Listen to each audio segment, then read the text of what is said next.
Assalamualaikum warahmatullahi wabarakatuh. Nama saya Waluyo Hadi. Saya adalah staf pengajar di Departemen Desain Produk Industri ITS.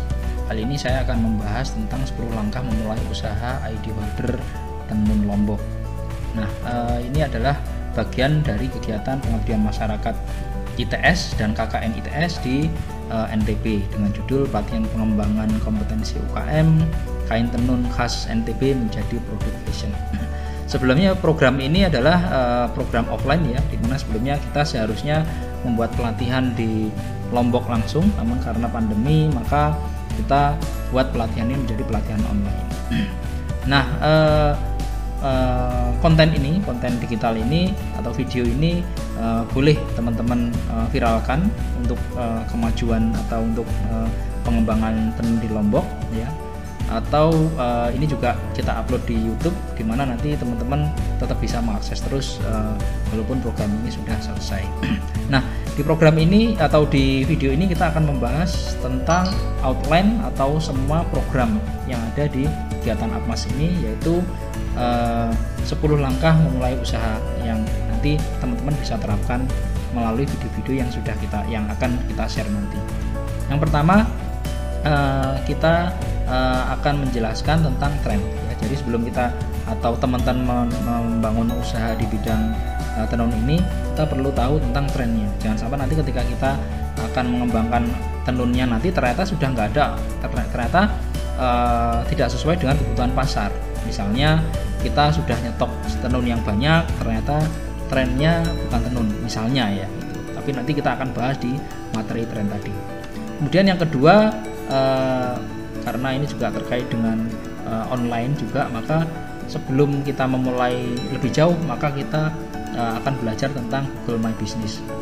Google My Business itu adalah bagaimana kita mengoptimasi lokasi tempat usaha kita sehingga bisa ditemukan di Google, dan orang-orang yang ingin mencari usaha kita tidak kesulitan, cukup dicari di Google dan nanti akan mudah ditemukan. Kemudian yang ketiga adalah WA bisnis ya, atau kontak. Jadi kontak kalau dulu zamannya ada BlackBerry, ada SMS gitu ya. Nah, sekarang karena sudah zamannya WA, maka wajib kalau kita mau berbisnis di online ini maka kita harus punya WA, dan khususnya WA yang bisnis gitu ya. Nah, 3 hal ini adalah persiapan sebelum kita memulai usaha untuk pengembangan tenun ini. Setelah kita mempersiapkan ketiga hal ini, maka yang perlu kita siapkan lagi adalah bagaimana kita memproduksi produk yang sudah kita buat riset sebelumnya, yaitu pengembangan tenun Lombok menjadi produk name tag atau ID holder seperti gambar di samping ya, gambar di samping ini. Nah, di sini sudah kita buatkan tutorial proses produksinya. Nanti ada proses memotong bahan ya, kemudian memotong bahan, kemudian membuat pola, memotong bahan sampai finishing atau menjahit atau finishing. Di situ terdapat 2 macam jahitan, bisa jahitan manual, juga bisa dengan menggunakan mesin jahit high speed. Nah, di situ nanti tergantung kebutuhan di sana. Silahkan nanti dipilih seperti apa yang sesuai kebutuhannya.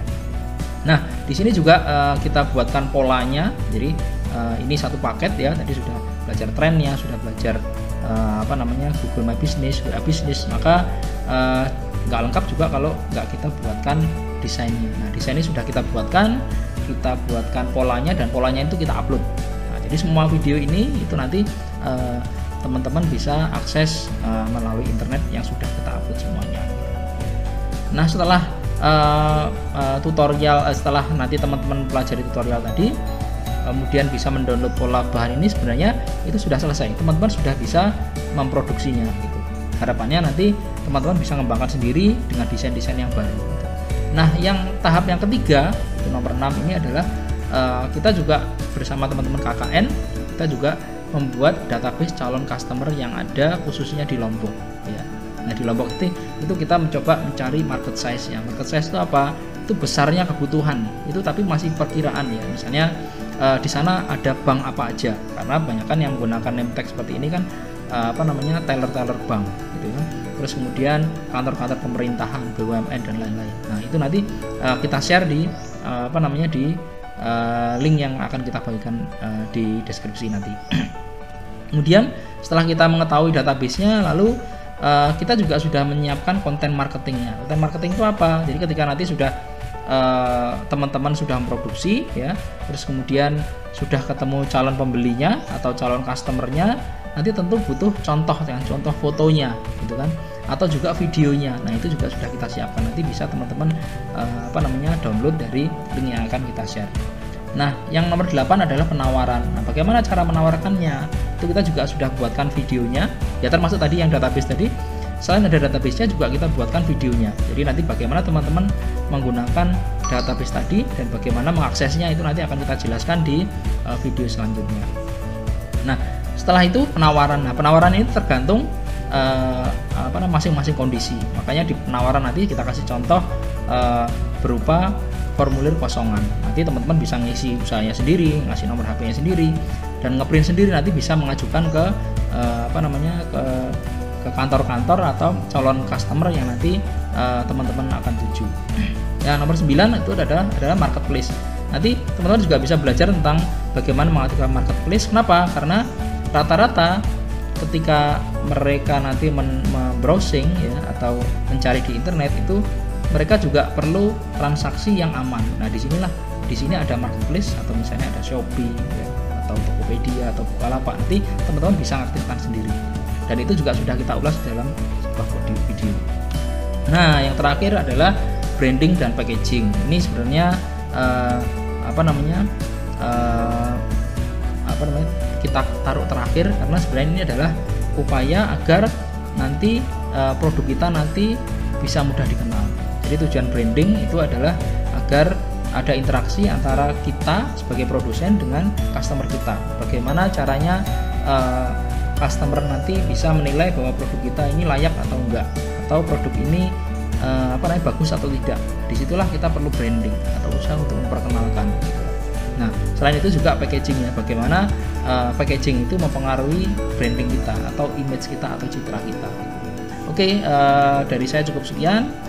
Selanjutnya nanti teman-teman bisa melihat di deskripsi di YouTube ini atau di channel ini, atau mengikuti grup WA pelatihan bersama SDG ini. Dan video ini juga boleh diviralkan atau di-share ke teman-temannya sesama pengrajin tenun, agar nanti bisa memberi manfaat untuk kita semua. Terima kasih.